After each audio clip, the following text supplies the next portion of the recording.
Qlobal Cənub hansı dəyər və meyarlar üzərində qurulur? Milli Məclisdə bu platforma ilə bağlı müzakirələr keçirilib. Dünyada baş verən proseslər hansı çağırışları qaçılmaz edir? Qlobal Cənub Azərbaycan üçün mühüm əhəmiyyət daşıyır. Qlobal Cənubun həm iqtisadi, həm də siyasi nüfuzu yüksəlir. Dünya ümumi daxili məhsulunun 39%-ni cəmləşdiyi bu ölkələr dirçəliş dövrünü yaşayırlar. Bu fikirlər Milli Məclisin Beynəlxalq Münasibətlər və Parlamentlərarası Əlaqələr Komitəsində keçirilən müzakirədə səsləndirildi. Qlobal Cənubun yüksəlişi və Qərb, Azərbaycanın rolu əməkdaşlıq və inkişaf üçün yeni imkanlar mövzusunda baş tutan müzakirədə Qərbin liberal demokratik modelinin dayanıqlı olmadığı bildirildi. Beynəlxalq münasibətlərdəki bu xaos və sistem böhranı fonunda Azərbaycan öz ardıcıl, proqnozlaşdırıla bilən, adekvat, sülhpərvər və milli maraqlara xidmət edən xarici siyasət aparmaq qabiliyyətini açıq şəkildə nümayiş etdirir. Beynəlxalq təhlükəsizlik və hüquq sistemləri arxitekturası isə hələ də əvvəlki modellərə uyğun fəaliyyət göstərir. Yəni, məsələn, BMT-nin Təhlükəsizlik Şurasının tərkibi buna variz nümunədir. 45-ci ilin reallıqlarını əks etdirən bu struktur artıq işlək deyil və son illərdə faktiki olaraq öz funksiyasını yerinə yetirə bilmir. Və belə bir şəraitdə biz qlobal Cənubun artımını, qlobal Cənubun inkişafını görürük.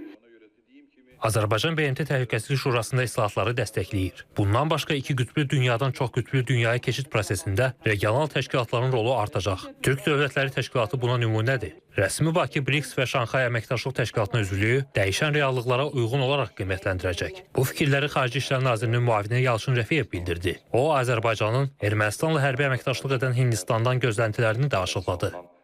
Xüsusilə kövrək dönəmdən keçən bu Azərbaycan-Ermənistan normallaşma prosesində təbii ki, Hindistan və digər üçüncü tərəflər burada xüsusi diqqətlə yanaşmalıdır məsələyə və burada bizim gözləntilərimiz də bütün dövlətlərdən, o cümlədən Hindistandan budur ki, bu prosesə xələl gətirə biləcək hansısa konkret addımlar atılmasın. Təbii ki, Azərbaycan həmişə dəyər verib özünün Hindistanla münasibətlərinə. Gərək hər iki dövlət bunu eyni dərəcədə yanaşaraq münasibətlərini qursunlar. Müzakirələrdə Ermənistanın baş naziri Nikol Paşinyanın sülh kəsişməsi layihəsindən də bəhs olundu. Artıq özləri də etiraf edirlər ki, bu layihənin gələcəyi yoxdur. Yalnız bir şərtlə gələcəyi var, Azərbaycanla və Türkiyələ sərhəd açılsa. Ona görə mən bilən biz öz o təzyiq siyasətimizi davam etdirməliyik. İran, Hindistan bəzi layihələri istəyir məhz Ermənistan ərazisindən keçirmək, cənub-şimal layihəsi. Hətta Rusiyadan da belə bir fikirlər var. Bu haqda da biz təbii ki, düşünməliyik. Azərbaycan bu il Afrikanın bəzi ölkələri ilə əməkdaşlığı genişləndirəcək. Bu sırada Efiopiya, Somali və Qvineya kimi ölkələr var. O da diqqətə çatdırıldı ki, BMT Təhlükəsizlik Şurasında 3 dəfə Azərbaycana qarşı cəhdlər olub. Həmin fəaliyyətlər məhz qoşulmama hərəkatının qeyri-daimi üzvləri olan bir sıra qlobal Cənub ölkələrinin hesabına neytrallaşdırılıb. Rüstəm Mikayılzadə, Anar Ağazadə, ATV Xəbər.